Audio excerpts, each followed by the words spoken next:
Welcome to PDTV.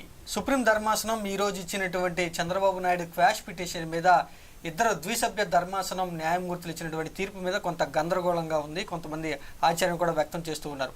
అసలు ద్విసభ్య ధర్మాసనంలో ఇద్దరు న్యాయమూర్తులు చదివినటువంటి తీర్పులో ఏముంది, ఎలాంటి అంశాలు ఉన్నాయి, క్వాష్ పిటిషన్ సంగతి ఏంటి, ఈ అంశాల గురించి మనతో పాటు మాట్లాడడానికి ప్రముఖ అడ్వకేట్ అయినటువంటి సాయిరామ్ గారు మనతో పాటు ఉన్నారు. సార్ నమస్తే. సార్ నమస్కారం. ద్విసభ్య ధర్మాసనంలో ఇద్దరు న్యాయమూర్తులు వేరువేరుగా తమ అభిప్రాయాలు చెప్పడం జరిగింది. అసలు ఏం చెప్తారు? ముందుగా అభిప్రాయాల గురించి, వాళ్ళు చెప్పిన మాటల గురించి ఏమంటారు? వాళ్ళ అభిప్రాయాలు దాదాపుగా అనిరుద్ధ్ గారు అలాగే బేలా త్రివేది గారు వీళ్ళిద్దరూ కూడా వాళ్ళ యొక్క తీర్పుల్ని సపరేట్గా చదివారు. కలిపి వాళ్ళ అభిప్రాయాల్ని చెప్పడం కాకుండా వాళ్ళ అభిప్రాయాల్ని సపరేట్గా విడివిడిగా చెప్పారు. ఈ చెప్పిన దానిలో దాదాపుగా 95% మొత్తం అంతా కూడా చంద్రబాబు నాయుడు గారికి గుయ్యమనేటువంటి వార్తలే వాళ్ళు చదివారు, వాళ్ళ జడ్జిమెంట్నే ఇచ్చారు అనటానికి అసలు ఏమాత్రం సందేహించాల్సిన అవసరం లేదు. ఒకే ఒక్క విషయంలో చిన్న తేడా ఇద్దరికి ఏమొచ్చిందంటే 17A అనేది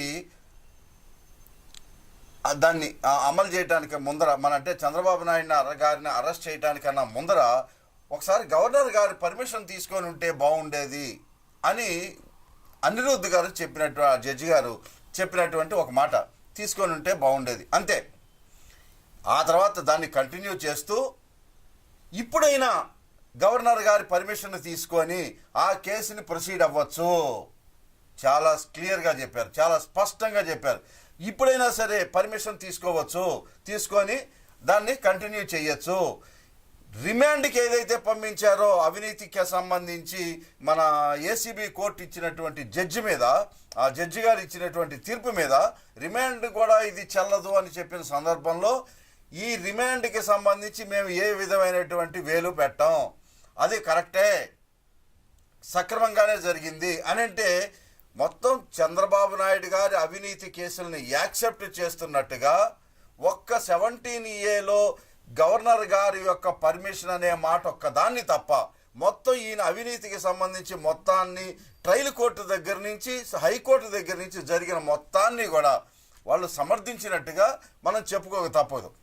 రెండో విషయం, బేలా త్రివేది గారి జడ్జిమెంట్ దగ్గరికి వచ్చేసరికి ఆవిడ ఇంకా చాలా స్పష్టంగా అవినీతి పరులు అవినీతి చేస్తున్నటువంటి సందర్భాల్లో ఈ అవినీతి కేసుల నుంచి 17A అనే దాన్ని అడ్డం పెట్టుకొని తప్పించుకోలేరు. ఎట్టి పరిస్థితుల్లో అవినీతి చేసిన వాళ్ళకి శిక్ష పడి తీరాల్సిందే. ఇది 17A అనేది ఈ విషయంలో ఇక్కడ వర్తించదు అని చాలా స్పష్టంగా చెప్పారు. అంటే ఒక 17A అనేది ఏంటని ఒక అడుగు ముందుకెళ్ళి మనం కనుక దీనికి అసలు 17Aలో ఏముంది అనేది 2 పాయింట్లు కనుక ఆలోచిస్తే, పాయింట్ నెంబర్ 1 ఏముంటుంది, ఒక అవినీతి కేసుల్లో ఒక తెలియక కానీ పొరపాటును కానీ ఒక వ్యక్తి ఏదన్నా ఒక తప్పుకు పాల్పడినట్టయితే, తెలియక కానీ పొరపాటును కానీ తప్పేదన్నా చేసినట్టయితే ఈ తప్పుకి తీవ్రమైనటువంటి శిక్షలు పడకూడదు కనుక ఆ ఉద్యోగిని తొలగించే అధికారం ఉన్నటువంటి అధికారి దగ్గరికి వెళ్ళి ఈ పర్టికులర్ దీని మీద ఇదని అరెస్ట్ చేయాలి అనే ఒక పర్మిషన్ తీసుకోవాలి అనేది ఎందుకు పెట్టారు అని అంటే, పొరపాటున తెలియక చేసేటువంటి తప్పులు మీకు తీవ్రమైనటువంటి శిక్షలు పడకూడదనేటువంటి ఉద్దేశంతో ఒకటి పెట్టారు, ఒక పాయింట్. రెండో పాయింట్ ఏంటి, అవినీతి అనేది పొరపాటున కాకుండా కావాలనే జరిగేటువంటి పరిస్థితుల్లో, కావాలనే అవినీతికి పాల్పడుతున్నటువంటి సందర్భంలో పర్మిషన్ తీసుకోవాల్సిన అవసరం లేదు అనేది 17Aలో ఇంకోటి కూడా ఉంది.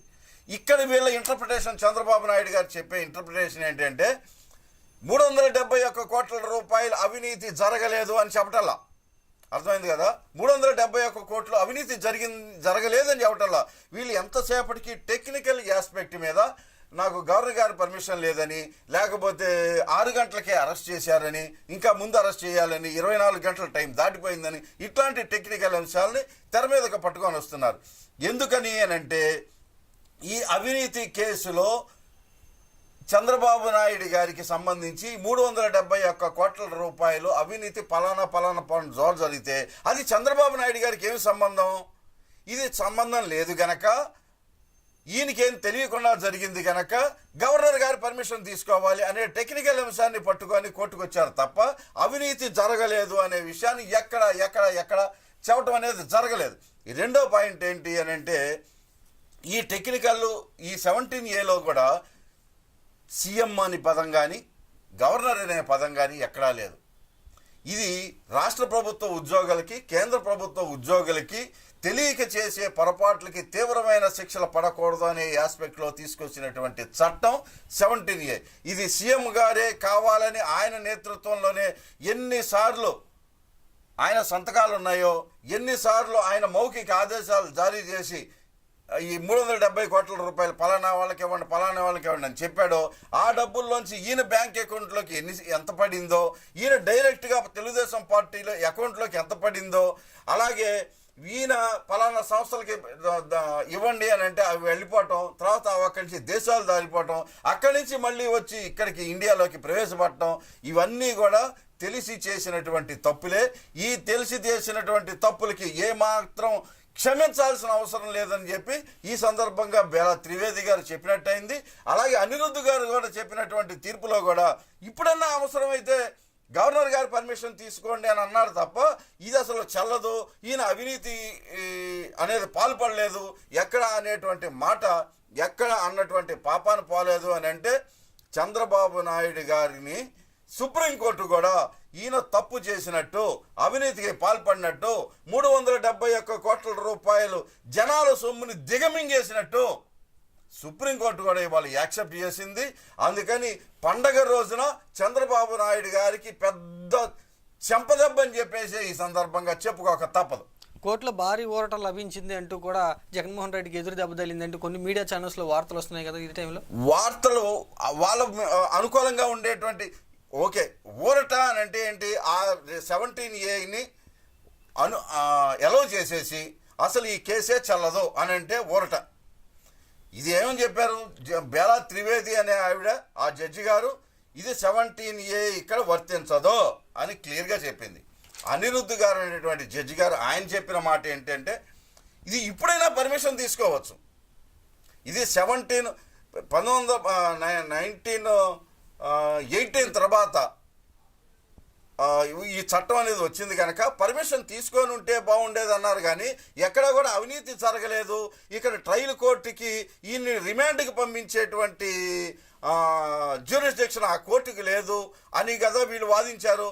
అది ఎక్కడా కూడా అనిరుద్ధ్ గారు చెప్పినటువంటి జడ్జిమెంట్లో ఈయన ఈ బెయిల్కి సంబంధించి కానీ జ్యుడిషియల్ కస్టడీకి సంబంధించి కానీ ఇది ఏ రకంగానూ కూడా తప్పు కాదు, దాంట్లో మేము వేలు పెట్టాం, అసలు దానికి సంబంధించి తప్ప రైటా అనేటువంటి ఆస్పెక్ట్లో కూడా మేము వెళ్ళాం అని చాలా క్లియర్గా చెప్పిన తర్వాత చంద్రబాబు నాయుడు గారికి ఊరట ఎక్కడ, జగన్మోహన్ రెడ్డి గారికి దెబ్బ ఎక్కడ, పోనీ వాళ్ళకు ఊరట లభిస్తే పైన లార్జర్ బెంచ్కి ఎందుకు వెళ్ళింది? ఈ ఇద్దరు ధర్మాసనం ఏం చెప్పిందంటే ఇది 17A చెల్లదు అని అన్నారు. మొదట ఆయన కూడా 17A చెల్లుతుంది అని చెప్పలా, ఇప్పుడైనా పర్మిషన్ తీసుకోండి, పర్మిషన్ తీసుకొని ఉంటే బాగుండేది, తీసుకొని ఇప్పుడైనా అని అన్నారు తప్ప ఇది అక్కడ అవినీతి జరగలేదని చెప్పేసి ఆయన చెప్పలేదు, ఇది చెప్పలా.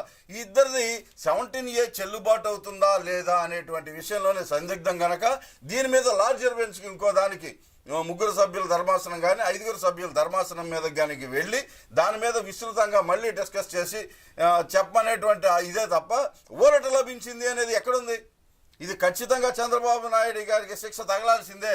అవినీతి కేసులు చేసి అవినీతి జరిపి డబ్బులు 100,000 కోట్ల రూపాయలు తినేసినటువంటి అవినీతి పరులు 17A అనేటువంటి సెక్షన్ అడ్డం పెట్టుకొని ఎట్టి పరిస్థితుల్లో తప్పించుకోలేరు. అందుకని ఈ సెక్షన్ చెల్లదు, ఈయనకి వర్తించదు అని క్లియర్గా బేలా త్రివేది గారు ఆవిడ ఇచ్చిన జడ్జిమెంట్లో అంత క్లియర్గా చెప్పిన తర్వాత ఈయనకి మీద ఊరట ఎక్కడి నుంచి వచ్చింది? ఏమని ఊరట? కేసు కొట్టేశారా? కేసు అసలు ఇంక లేదు, రేపు పొద్దు నుంచి హ్యాపీగా నువ్వు అసలు ఏ కేసు ఉండదు నీకు అని ఏమన్నా ఇచ్చిందా? మరి ఇస్తే దాన్ని ఊరట అనుకోవచ్చు. ఇటువంటిది ఏం లేక వాళ్ళకు ఒక సొంత డబ్బా ఛానల్స్ ఉన్నాయి, పచ్చ మీడియా ఛానల్స్ ఉన్నాయి, వీళ్ళలో వాళ్ళ అనుకూలమైనటువంటి వర్గాలకి ఏదో గొప్ప చెప్పుకోవాలి, చంద్రబాబు నాయుడు గారు గెలిచేశారు అనేది ఒక ఉత్సాహాన్ని వాళ్ళకి ఇవ్వటం కోసం రాసేటువంటి వార్తలే తప్ప ఏ రకంగానూ కానీ ఆయనకి ఊరట లేదు లేదు లేదు. ఇంకా ఎదురు చూడాల్సింది అంటారు కోర్టులో ఇంకా క్వాష్ పిటిషన్ కాదు, కొంత ఇంకా లార్జర్ బెంచ్కి వెళ్తుంది కనుక ఇంకొక 3-4 నెలలు పట్టే అవకాశం ఉంది. ఈ లోపల ఎందుకనంటే ఆ లార్జర్ బెంచ్లో మన చీఫ్ జస్టిస్ గారు ఆ ముగ్గురు ఎవరనేది లేకపోతే 5గురు బెంచ్కి పంపించాలనేది ఆయన డిసైడ్ చేసి, ఈ 5గురు కూడా ఎవరనేది ఆయన డిసైడ్ చేసిన తర్వాత వాళ్ళ దగ్గరికి వెళ్ళాలి, మళ్ళీ ఆర్గ్యుమెంట్లు చెప్పాలి. ఆర్గ్యుమెంట్లో వాళ్ళు ఇచ్చేటువంటి తీర్పు అంటే ఇది గ్యారంటీగా 4-5 నెలలు పెట్టే అంశమే. ఈ లోపల ఎలక్షన్లు అయిపోయే అవకాశం కూడా ఉంది. అయితే మాత్రం అంత ఊరట ఇచ్చేటట్టయితే మరి లార్జర్ బెంచ్కి వెళ్ళే అవకాశం లేదు కదా. మరి లార్జర్ బెంచ్కి వెళ్తోంది అంటే ఈయనకి ఇక్కడ ఊరట లభించలేదనే కదా. అంటే వాళ్ళ సొంత ఆనందం కోసం చేసుకునేటువంటి వ్యాఖ్యలు తప్ప ఇంతలో దీనిలో ఏం లేదు. చంద్రబాబు నాయుడు గారు డబ్బులు తినేశాడు అన్న మాటని సుప్రీంకోర్టు కూడా యాక్సెప్ట్ చేసింది.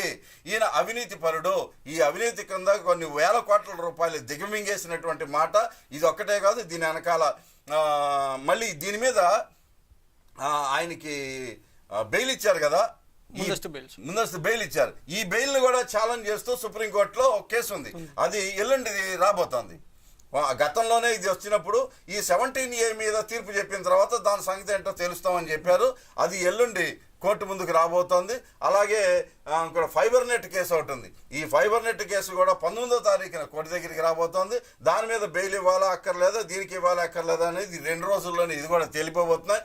కనుక చంద్రబాబు నాయుడు అవినీతి పరుడు, వేల కోట్ల రూపాయలు తినేసి చేశాడు అన్న దానికి సాక్ష్యాధారాలు ఉన్నాయి కనుకే వాళ్ళు ఎక్కడా కూడా ఈ కేసుని పూర్వాపరాల్లోకి వెళ్లకుండా ఈయన అవినీతి చెయ్యలేదు అనే మాటని ఎక్కడ యాక్సెప్ట్ ఇది చేయకుండా ఆయన రిమాండ్కి పంపించడం కూడా సబబే, కరెక్టే. లోయర్ కోర్టు జడ్జి గారు తీసుకున్నటువంటి దీనిలో మేము అక్కడ వేలు పెట్టం అని చెప్పేసి చెబుతూ ఈ మాటలన్నీ వ్యాఖ్యలన్నీ చేశారంటే ఇది ఖచ్చితంగా చంద్రబాబు నాయుడు గారు అవినీతి పరుడు అని అనడానికి సుప్రీంకోర్టు కూడా వాళ్ళు యాక్సెప్ట్ చేసింది. Okay, thank you sir.